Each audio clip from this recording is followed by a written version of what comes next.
Hello guys, sa video na ito, pag-uusapan ulit natin yung regarding sa rational expression, pero ito ay in the process of multiplication and division.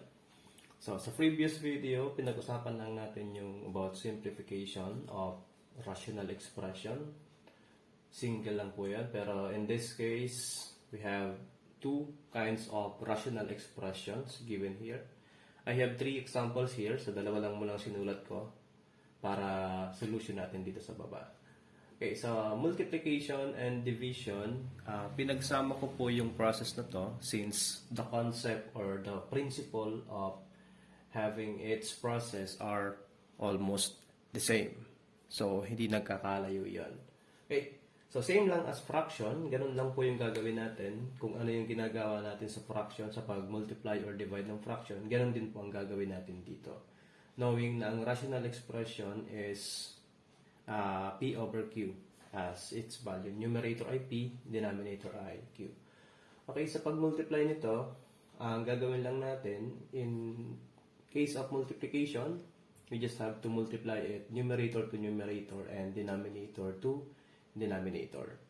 In terms of its variable, ang gagawin lang natin ay kokopyahin lang natin yung variable, but yung exponent natin ay ipag-add lang or addition of exponent with the same variable. Pero magkaiba ang variable, we just have to copy it. Okay, example number 1. We have here 3x squared over 4y raised to 6 times 5y squared over 3x raised to 9. So, gagawin natin, just multiply the numerical value, 3 times 5, we have here. Ito lang gawin natin, 3x squared and 5y squared. May squared sa loob. Then, this is all over 2. We have 4y raised to 6. Then, multiply by 3x raised to 9. So, we just have to multiply it. 3 times 5, we have 15 here. So, since magkaiba ang variable natin, kokopyahin lang natin siya. So, x squared, y raised to 2. Okay? Then, sa baba naman, we have 4 times 3 here is 12. Then, since is y raised to 6, copy. Because hindi sila magkaparehas. So, x raised to 9. Okay, so after that, ang gagawin natin, if meron pa tayong simplification nito or lowest term or simplified form, yun ang gagawin natin, i-apply natin. So, ang 15 and 12, we can simplify that by means of getting its GCF, which is 3. So, 15 divided by 3 now is 5. Then, all over 2, 12 divided by 3 is, we have 4. In terms of variable, so kung anong ginawa natin doon sa simplification method, ganun din ang gagawin natin. In terms of x squared and x raised to 9, nasa baba yung mas mataas yung exponent. So, ang x natin will be put in the denominator. And just subtract the exponent, which is 9 minus 2 here is 7. In terms of y, so since mas mataas ulit yung nasa baba, which is here, 6 ito, and this is squared. So, sa baba pa rin yung y natin. So, 6 minus 2 is now 4. And this will be your final answer. Okay, for number 2 example, okay, so as you can see, na factored out na, meron tayong mga binomials dito enclosed in a parenthesis. Kapag ganito ang problem, the very first thing to do, or easiest thing guys to do, is to just copy it muna. And look for the similar term na pwede nyong i-cancel. So, this is 7a squared. Copyin lang natin. Tapos, times a plus 4. Multiply natin dito, which is a minus 3. Then, this is all over 2. Just copy all of them. A minus 3. We have the a plus 4. Then, a plus 8. And then, we have the a plus 6. So, pag nakopya na natin lahat, we just have to look for the term or terms na meron sa numerator at the same time meron din sa denominator. So, we can cancel it. So, in this case, we have a plus 4 here. So, merong a plus 4 din sa baba. We just have to cancel it because their equivalent is 1. So, meron ding a minus 3 dito as well as sa baba meron din. So, So, cancel din natin yan. So, ang may iwan na lang po dito is 7a squared all over 2. Just copy this one. A plus 8 times a plus 6. And this will be your final answer. Okay, so ganun lang po ang multiplication. Just numerator to numerator and denominator to denominator. Kapag may mga variable naman, same variable, just add. Now, what if gawin natin siyang division? Ito. What if gawin natin division? So, halimbawa kanina, multiplication ang ginamit natin. Let's try it using the division method. Okay? So, instead of multiplication here, gawin natin siya division. Okay, so kaya ako sinama ito kasi sabi ko nga kanina, same lang yung principle ng multiplication and division. Kapag division guys, meron tayong rule sa fraction na if division ang process natin, we just have to get the reciprocal of the divisor and then proceed to multiplication. Pero kung medyo nalilito kayo, you just have to cross multiply it. So pag multiply lang, you start this one, numerator. Just multiply it like this. Then this one. So we have here, this is division guys. 3x squared multiply to 3x raised to 9. Okay? So, ganun pa rin. Multiplication pa rin yung process. Just cross-multiply na lang. No? Then, we have here the 4y raised to 6. Then, we have the 5y raised to 2. Then, gawin natin, simplify pa rin natin. Just multiply. We have the 3 times 3 here is 9. Then, x times x. This time, parehas na yung variable nila. So, copy the variable and what are we going to do with the exponent? Ang gagawin natin is to add them. So, 2 plus 9 here is 11. Okay? So, all over, we have the 4 times 5 here is 20. Then, y and y. So, same lang. Kaya magiging copy natin y. Then, add the exponent. We have now d raised to 8. So, ang final answer, if this problem goes to division, is 9x raised to 11 over 20y raised to 8. This is now your final answer. Ganon din po dito.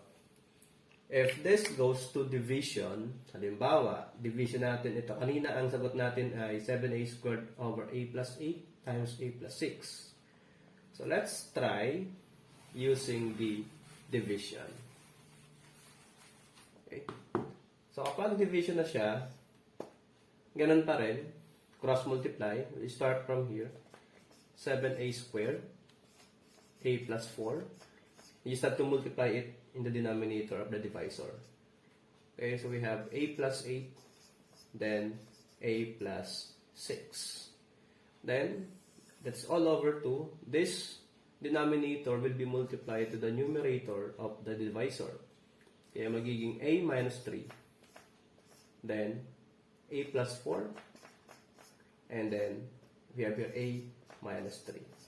Okay, so as you can see guys, the only term na parehas lang po na nasa numerator and denominator ay only a plus 4. So yun lang ang cancel natin. So ang may iwan sa taas guys will be 7a squared. We have a plus 8 here, and then a plus 6. Then sa baba, dalawang a minus 3 na lang yung naiwan.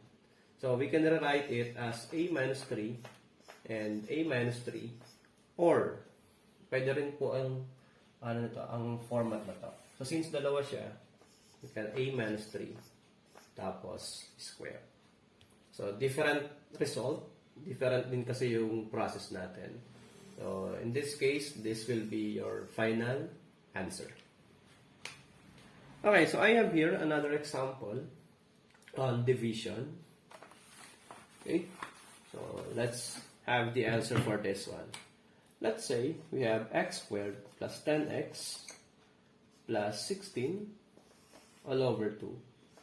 X squared plus 6x plus 8 divided by 1 over x plus 4. Halimbawa, ganyan.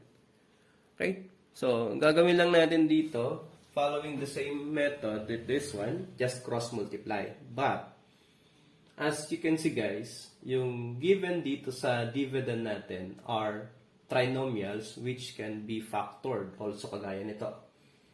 Okay, so maghahanap tayo. From the previous simplifying of rational expression video, pwede natin tong may factor out gamit yung last term, middle term rule. So, ang last term natin dito is 16. We are going to look for a factor na pag minultiply natin, ang sagot ay 16. And pag inad naman natin, the result is 10. Same with this one. Pag minultiply, what are the numbers? If we multiply, the result is 8. And if we add, the result is 6. So, by testing that, ang 16 ay 4 times 4. So, 4 times 4 is 16. 4 plus 4 is 8. So, mali.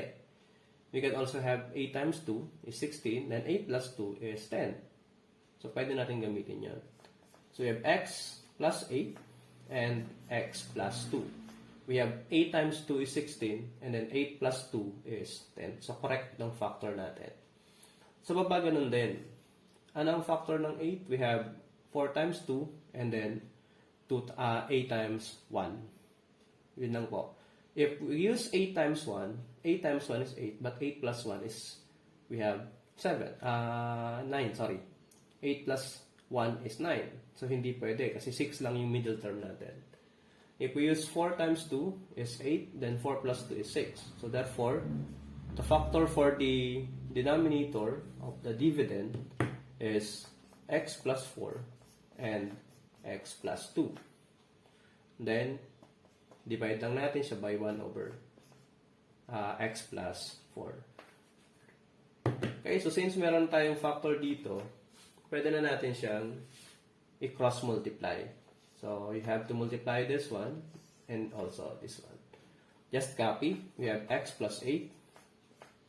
Then x plus 2. Then this one is x plus 4. Then, sa baba naman po niya is this one ay multiply natin dito. So, x plus 4. Then, x plus 2 times, we have here the 1. Pero understood yun guys, na kapag 1 na lang yan, 1 times x plus 2 is the same pa rin, x plus 2, and 1 times x plus 4 is x plus 4 pa rin. So, kahit hindi nyo na po ito ilagay. Okay? So, by simplifying that, alam natin na may mga magkakaparehas yan. We have here the x plus 2, the x plus 2, also x plus 4, and x plus 4. So, ang may iwan na lang dyan will be x plus 8 all over to 1. Or, your final answer will be x plus 8 only. And this is now your final answer. So, I hope may natutunan guys with regards to multiplication and division. Following video will be addition and subtraction of rational expression. Okay, see you again in the next video. Bye-bye.